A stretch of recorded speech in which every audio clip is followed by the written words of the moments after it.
என்ன உங்களை நான் அடிக்கடி பாக்குறேனே? உங்களை என்ன அடிக்கடி இங்க பாக்குறேன்? இன்னைக்கு பேசுகிற சப்ஜெக்ட் ஒன் சைடு லவ் அல்லது ஒருதலை காதல் அப்படின்னா கரண்ட்ல ரொம்ப அதிகமாக பேசப்படக்கூடிய ஒரு விஷயமாகவும் இது இருக்கிறது. அதை வேற ஞாபகப்படுத்திட்டீங்க. நெஞ்சமெல்லாம் பொண்ணு அறக்கு தம்பி, மறக்க முடியல. லவ்ங்கலே அவன் வந்து எடுத்தோடனே அந்த பொண்ணோட பேசுற டயலாக்ல அது என்ன ஒரு நான் உன்னோட மனசார வாழ்ந்துட்டு இருக்கேன் அப்படிமா. ஓகே, அப்படியே போயும் கூட ஒரு கட்டத்துல அந்த காதல் ஏற்றுக்கொள்ளப்படாமல் அந்த பொண்ணுக்கு வேற வீட்டுல கல்யாணம் பண்ணி வச்சிட்டாலும் கூட அதுக்கப்புறம் கொஞ்சம் தாடி வளர்த்துக்கிட்டு சோகமா தெரிஞ்சு அவ வீட்டு முன்னால போய் நின்று அவ போன தெருவில் அப்படியே சோகமா பாது. அதிகபட்சம் நம்ம பசங்க என்ன அந்த சோகத்தை எல்லாம் கடந்து வந்த அவனுக்கு ஒரு குழந்தை பிறந்த பிறகு அந்த புள்ளியோட பேரை வைப்பான். இது ஒரு மாடல் அப்ப இல்லையா? அந்த மாடலை நீங்க எப்படி நினைக்கிறீங்க? இப்போ நோ கமெண்ட்ஸ், சிம்பிளி வேஸ். ஏதோ சேர்த்துக்கிட்டு வச்சுக்கிட்டு இருக்கேன். சிரிப்பு தான் சார் வரும். சிரிப்பு பேசிக்கா எங்க அப்பாவோட கை பார்த்தா தெரியும், அவன் கையில பச்சை குத்தி இருப்பாரு பேரு. ஆனா எங்க அம்மா பேர் கிடையாது. நான் சின்ன வயசுல இருந்தே கேட்பேன் அது யார் இன்ஷியல் அப்படின்ட்டு. அதெல்லாம் ரகசியம், சொல்றதுக்கு இல்ல. கொஞ்சம் சொல்லேன்ப்பா ஏன்னு. அதான் சொல்றதுக்கு இல்லன்றல்ல. ஓகே, இந்த பச்சையெல்லாம் குத்தி தரதெல்லாம் எவ்வளவு காமெடி. செம்ம சிரிப்பா இருக்கும் சார். லைஃப் பார்ட்னர் முடிவாகவே இல்ல, அதுக்குள்ள போட்டாச்சு. அடுத்து வந்தா கேள்வி கேட்பான்னு தோணணும்ல. நான் குமார் அவசரப்பட்டிய அது ஒரு அழகிய சார். லைக் வந்து நம்மளால மாதிரி இருக்க முடியாது. இப்போ எங்க அப்பா வந்து டைரி எழுதிட்டே இருந்தாங்க. அந்த பொண்ணு பத்தி நிறைய இருப்பாங்க டைரி குறிப்பு. இப்போ கூட ஒரே பாட்டெல்லாம் கேட்டா வந்து அவங்க மாதிரி ஃபீல் ஆவாங்க. ஓகே, அது அழகான விஷயம் தான். இந்த ஜெனரேஷன்ல இருக்கவங்க வியூல இருந்து நம்ம பார்த்தா ஆக்வர்டா இருக்கும், அனீசியா இருக்கும், அண்ட் கொஞ்சம் சிரிப்பாவும் இருக்கும். இப்போ அவன் கேட்டதுக்கும் நீங்க சொன்னதுக்கும் என்ன சம்பந்தம்? ஜெனரேஷன்ல வந்து அப்படி இருக்க சான்ஸ் இல்ல சார். ஆக்சுவலா ஃப்ரெண்ட்ஸ் சர்க்கிள் நிறைய ஆயிடுச்சு. ஃப்ரெண்ட்ஸ் கலாச்சே கொண்டுருவாங்க சார். ஃப்ரெண்ட்ஸ் கலாச்சாரம் கலாச்சே கொண்டுருவாங்க சார். ஆக்சுவலா ஒரு ஸ்டேஜுக்கு மேல அது ஃபன் பண்றாங்க. மாப்பிள இவன் தான் எங்கேயோ செமத்தியா வாங்கியிருக்கான். இங்க வந்து வேற உணவு வாங்கின மாதிரி அவுத்துறான் பாத்தியா? ஒரு ஆண் ஃபீல் பண்றான்ல, அது எப்படி பாக்குறீங்க? அப்சஷன் வந்து எப்படின்னா அவ பேரு குழந்தைக்கு கொடுக்கிறது எல்லாம் it's obsession. So it's dangerous. அப்படிதான் நாங்க பாக்குறோம். It's not funny. ஆமால, ஒரு மாதிரி டிராமாட்டிக் திங், அவ்வளவுதான். அது நான் ப்ளூஷனோ இல்ல சிரிப்புனோ அதெல்லாம் சொல்ல. அது டிராமாட்டிக். அது இயல்பானதா இல்ல, நேச்சுரலா இல்ல. நேச்சுரலா இல்ல, டிராமாட்டிக். டேய் டேய் டேய் டேய் அது மட்டும் சொல்லாதடா. டேய் அடிச்சு கிழிச்சிர போறடா. டைம் அவன் வாழ்க்கையில வேணா நீங்க தீர்மானமா முடிவெடுத்தா ஒரு நோ இருக்கு, அதுக்கு ஒரு நோ. அந்த நோ சொல்ல வேண்டியதானே? சொன்னா சார். எப்படி? இல்ல எனக்கு இப்ப வேண்டாம், நான் பண்ண மாட்டேன், நீ வேற ஆளு பாத்துக்கோ. இதற்கு இது பதில் இல்லையே. இப்போ வேண்டாம் அப்படின்னு ஒரு பொண்ணு சொன்னா நீங்க என்ன பண்ணுவீங்க? நீங்க ஒரு பொண்ணை ட்ரை பண்ண வேண்டான்றது வந்து அப்ப நம்ம வெயிட் பண்ணணும் அவளுக்காகன்ற மாதிரி தான் நமக்கு ஒரு மோட்டிவேஷன் கொடுக்கும். உனக்கெல்லாம் வெக்கமே இல்லையாடா? சோறு தானே திங்கிற. எரிச்சல் வருது இவனை. நான் கெட்ட வாரத்துல திட்டி போய் சார் நான் வெயிட் பண்ணாத கூட சொல்லிருக்கேன் சார். வெயிட் பண்ணாதன்னு சொல்ற நீங்க இப்போ வேண்டாம் நீங்க இப்போ வேண்டாம் சொல்லிக்க, வெயிட் பண்ணாதவும் சொல்லிருக்கேன். இப்போ வேண்டாம்ங்கிறது நம்பிக்கை கொடுக்குற வார்த்தைமா? நம்ம கண்டுபிடிச்ச போலீஸ் இன்ஸ்பெக்டர் மாதிரி பேசுற. நியாயத்தை சொல்றேன் sir. I would like to ask you one question. ஒரு பொண்ணை இம்ப்ரெஸ் பண்றதுக்காக, ஓகே, அவளை காதலிக்க வைப்பதற்காக எவ்வளவு போராட வேண்டியிருக்கு, என்னெல்லாம் பண்ண வேண்டியிருக்கு? அந்த குடிமையை வாயாலே எப்படினே சொல்லு. சரி சொல்லாம போ. உங்ககிட்ட சொல்லாம இந்த நாய் வேற யாருக்கிட்டனே போய் சொல்லு. சரி சொல்லு நாயே. என்னமா அவங்க கண்ணை பட்டிக்கிட்டே இருக்கணும் சார். அவங்க கண்ணை பட்டிக்கிட்டே இருக்கணும். இப்ப காலேஜ் இருக்கு, காலேஜ் போறேன்னா ஃபர்ஸ்ட் காலைல போறவங்க நம்ம பாக்குற மாதிரி இந்த மணிக்கு வருவா அவன் நிக்கணும். நெக்ஸ்ட் அப்புறம் பிரேக் முடிஞ்சோடனே அவன் கிளாஸ் முன்னாடி போய் நிக்கணும். லஞ்ச் ஆனவனே அவன் கிளாஸ்ல போய் ஏதாவது ஒண்ணு போய் அது வேணும் இது வேணும் போய் நிக்கணும். 3 வேளை சோறு, போடுறதுக்கு ட்ரெஸ், நேரத்துக்கு தூக்கம். அந்த திமிர்ல கேக்குதா பொம்பளை ஷோக்கு? இன்னைக்கு ஒரு பொண்ணை இம்ப்ரெஸ் பண்றது எவ்வளவு பாடுபட வேண்டியது? ஒரு பொண்ணை இம்ப்ரெஸ் பண்ணா இந்த காலத்துல அந்த ஒரு பொண்ணு 10 பேர் சுத்துவாங்க. சரி, அந்த 10 பேரும் கிராஸ் பண்ணி நான் தனியா தெரியணும்னா நான் கொஞ்சம் கெத்து காட்டணும். பொண்ணு என்ன சைடா கிராஸ் பண்றானா அவ கண்ணுல படுற மாதிரியே நான் எப்பவுமே சுத்தணும்.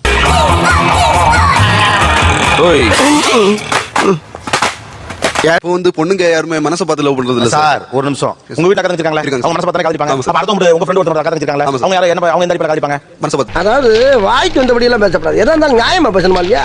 சொந்தக்கார பிள்ளைங்களா மனசை பார்த்து, உங்க தங்கச்சியா காலாம் மனசை பார்த்து. அப்புறம் மத்தவங்க மட்டும் எப்படின்னு. So don't get into blame game. யாரை பற்றியும் நாம் குறைகள் சொல்ல வேண்டாம். நாம என்ன செய்யணும் அப்படிங்கறத மட்டும் நம்ம மனசுல வச்சுக்கலாம். காலேஜ்ல கிளாஸ் நடக்குது, 5 இயர்ஸ் நடக்கும். பச்சை குணங்க அவளையே பார்க்கணும். அவ இப்ப கூட நம்மள பார்க்கணும், நம்மள பார்த்துட்டே இருக்கணும். அவளை எப்பவுமே நம்ம பார்க்க மாட்டாங்க. குமார் குமுதா குமார் குமுதா குமுதா குமார் மிஸ்ஸஸ் குமுதா குமார் குமார் குமார் கிளாஸ் கவனிப்பா. நான் ஒன்னு சொல்லிட்டேன், சொல்லி தப்பு பண்ணிக்காதீங்க, உங்களை பிளாக் பண்றேன். இது வரைக்கும் இவங்க சொன்ன ஐடியால ஒரு பொண்ணை இம்ப்ரெஸ் பண்ண ட்ரை பண்ண இம்ப்ரெஸ் ஆவீங்களா? சான்ஸே இல்லையா? தோத்துக்கிட்டே இருக்கீடா. இப்போ நம்ம எப்படி எந்த அளவுக்கு போராடணும்னா நம்ம அந்த பொண்ணுக்காக தான் பண்றோம் அப்படிங்கிறது அந்த பொண்ணுக்கு தெரியக்கூடாது. வந்து அந்த பொண்ணுக்கு தெரியக்கூடாது நம்ம அந்த பொண்ணுக்காக தான் பண்றோம் அப்படிங்கிறது. எப்படி எப்படி எப்படி எப்படி எப்படி எதுக்கு இத்தனை எப்படி இல்ல எப்படிப்பா? எதுக்கு இவ்வளவு சத்தமா? எப்படி அப்படி ஆப்போசிட்ல நான் ஒரு பொண்ணை இம்ப்ரெஸ் பண்ணணும்னு நினைச்சா நான் வந்து என்னோட சில ஆக்டிவிட்டீஸ் இப்படி பண்ணிட்டு இருக்கேன். ஓகே, அந்த பொண்ணை இம்ப்ரெஸ் பண்றதுக்காக தான் நான் இப்படி பண்றேன் அப்படி அந்த பொண்ணு தெரியக்கூடாது. ஆனா அந்த பொண்ணு பார்த்து பக்கத்து உள்ள பொண்ணு சொல்லணும், ஏன் அந்த பையனை பாரு. அதாவது நம்ம மெனக்கடணும், ஆனா அதுக்கு தெரியக்கூடாது. என்ன ஒரு புத்திசாலித்தனம் சார். ஃப்ரெண்ட்லியா பேசி அந்த பொண்ணுக்கு நெக்ஸ்ட் ப்ரப்போஸ் பண்ற இடத்துல நான் லாக் ஆயிருக்கேன். ப்ரப்போஸ் பண்ண இடத்துல ஒருவேளை ப்ரப்போஸ் பண்ணா ஒருவேளை அந்த பொண்ணு தப்பா நினைச்சிட்டே கூட பேசாம இருந்துருமோன்ற இடத்துல தான் சார் லாக். இதுதான் தவறான விஷயம். பையன் ப்ரப்போஸ் பண்றான், அது ஒரு ஒன் சைடு ஒன் லவ் இருக்கு. அதுல என்ன பிரஷர் ப்ராப்ளம் இருக்கு? பயமா இருக்கு சார். என்ன பயம்? பர்சனல் எக்ஸ்பீரியன்ஸே சொல்றேன். டெய்லி ஒரு பையன் வந்து ஒரு நாள் ரத்தத்துல லெட்டர் எழுதி டெய்லி இதே மாதிரி அந்த லெட்டர்லாம் பாத்தீங்கன்னா நீங்க ரீட் பண்ணீங்கன்னா அது எப்படி சொல்றது, லவ் வர மாதிரி இருக்காது சார். சரி, அது விடுங்க, அது இப்போ எதுக்கு? அதானா ஸோ 24 hours உங்களை யாரோ பார்த்துட்டே இருக்காங்கன்னா ஆக்சுவலி 1 month வெளியே போக முடியாது எனக்கு ரொம்ப பயமா ஏன்னா தனியா இருக்கிற மாதிரி ஒரு ஃபீலிங். ஸோ அந்த மாதிரி டைம்ல ரொம்ப ஒரு டேஞ்சர் சிக்னல் அப்படியே இருக்கிற மாதிரி இருக்கு சார். என்னடா ஏ வெளியே போனா அவங்க ஃப்ரெண்ட்ஸ்லாம் வந்து அவங்க பேர் வச்சு நம்மள கூப்பிடுறது. சப்போஸ் நான் வெளியே போறேன் அப்படின்னா என்னோட பையன் ஃபாலோ பண்றேன்னா அவங்க ஃப்ரெண்ட்ஸ்லாம் என்ன பண்ணுவாங்க, அங்கேயே நின்றுட்டு நம்ம பேர் கூப்பிட மாட்டாங்க, அவங்க பேர் பஸ் ஏறும்போது இறங்கும் போது இல்ல எங்கேயாச்சும் போகும்போது அவங்க பேர் வச்சு கூப்பிடும்போது ரொம்ப இரிட்டேட்டிங்கா இருக்கும். சோதிக்காதீங்க சோதிக்காதீங்க. இப்படி இல்லைன்னா நான் இப்படி பண்ணிடுவேன். சம் கேர்ள்ஸ் சிம்பத்திலேயே லவ் பண்ணுவாங்க. சில பேர் சொல்லுவாங்க இவனை ஏமாத்திட்டா இது பண்ணிட்டா அது பண்ணிட்டா. ஏன் அப்படி ஆகுது? அவங்க சிம்பத்தில லவ் பண்ண கிரியேட் பண்றாங்க. If I have bye friend, அதாவது ஃப்ரெண்டா எனக்கு ஒரு பாய் ஒரு ஃப்ரெண்டா இருந்தாருன்னா இப்போ நான் அவங்க கிட்ட போய் பேசும்போது அவங்க கிட்ட போய் வந்து பிரச்சனை பண்றது. டேய் அது ஏன் ஆளுடா, நீ எப்பறம் அவங்க கிட்ட போய் பேசலாம்? ஐயய்ய என்ன லவ் எல்லாம் இவ்ளோ வர்ஸ்டா போயிட்டு இருக்குது. இட்ஸ் அண்ட் ஆல் நம்மள ஒரு ஃப்ரீடமும் போயிடுது, நம்மள ஒரு ஃப்ரெண்ட்ஷிப் ஆன கைண்டும் அங்க இருந்து போயிடுது. நம்மள ஒரு ஃப்ரெண்ட் இன்டீட் ஆயிடுறாங்க. ஏன் இப்படி பண்றீங்க? தெரியல. டார்ச்சர் நாங்க பண்றோம் ஒத்துக்கிறோம். ஆனா அது நாங்களே பண்றது கிடையாது. இந்த கூட 4 பேர் இருப்பாங்க. டேய் நீ பேசிராத. நீங்க லவ் பண்றீங்க, அந்த 4 பேர் லவ் பண்றாங்களா? இந்த ஆள்கிட்ட எப்படி சமாளிக்க போறேன்னு தெரியலையே. அந்த கூட 4 பேர் இருக்காங்க இல்லையா, மச்சான் வாளு அவ எப்படி பேசலாம் அப்படிங்கறப்ப எனக்கு கோவம் வரும். நான் அப்ப வந்து அவன் அடிப்பேன். இதே மச்சான் இவ வந்து இப்ப அவ போய் எப்படி பேசலாம் அப்படின்னா சரி அப்ப ஃப்ரெண்ட்ஸ் பேச்சு கேட்டு தான் நீங்க லவ் பண்றீங்களா? இந்த பொண்ணு அழகா இருக்கா மச்சான், இந்த பொண்ணு நீ கரெக்ட் பண்ணிக்கோனா நீங்க லவ் பண்ணிடுவீங்களா? How do I tell you? இல்ல ஃபைனலா நீங்க தான் அந்த பிள்ளைங்க லவ் பண்றீங்க, அந்த பிள்ளை உங்களை லவ் பண்ணல. அந்த பிள்ளைக்கும் உங்களுக்கு எந்த தொடர்பும் கிடையாது. நீங்க சம்பந்தமே இல்லாம அந்த பொண்ணை சீனுக்குள்ள கொண்டு வந்து அங்க ஏரியால ஒரு பையன் அடிக்கிறீங்க.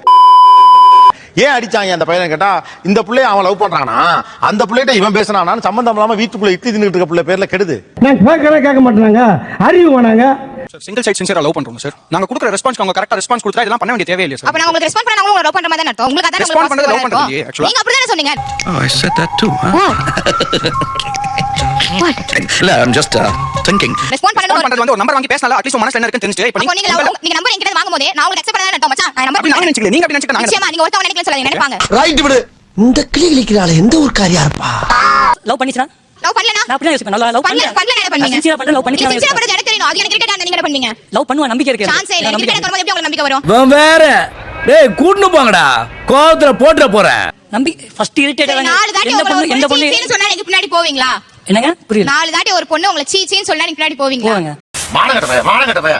உண்மையா லவ் பண்ண போவாங்க. உண்மையா லவ் பண்றேன். போ மாட்டீங்க. சொல்லுங்க. என்கிட்ட 4 வாட்டி இல்ல 40 வாட்டி சொல்லிருக்கா. 40 வாட்டி சொல்லி நான் போனேன். 40 வாட்டி சொல்லி நான் போனேன். No problem. பட் எப்படி நம்பிக்கை வருது? ஒரு 4 தடவை போடா, நீ எனக்கு பிடிக்கலடா, நான் லவ் பண்ண மாட்டேன்டா, எங்களுக்கு செட் ஆகாதா, சீன்லாம் சொல்லி காரி துப்பி ஏதோ பண்ணுது. அப்புறமா என்ன நம்பிக்கையில பின்னால போறீங்க நீங்க? இந்த இடம் தான் தெரியல இடம். மனசை தேத்திக்கங்க, பயந்துறாதீங்க. நான் பயப்படல, நீ தைரியமா சொல்லு. உங்களுக்கு வேற வழி இல்ல. நானே இப்ப வேற யாரும் அவளை ஃபாலோ பண்ண மாட்டாங்க, பண்ண நான் விட மாட்டேன், பெருசா விட மாட்டேன். வேற வழி இல்ல. இவனே என்ன தொல்லை பண்ணிட்டே இருக்க, இவனே பின்னாடி வந்துட்டு இருக்கான்.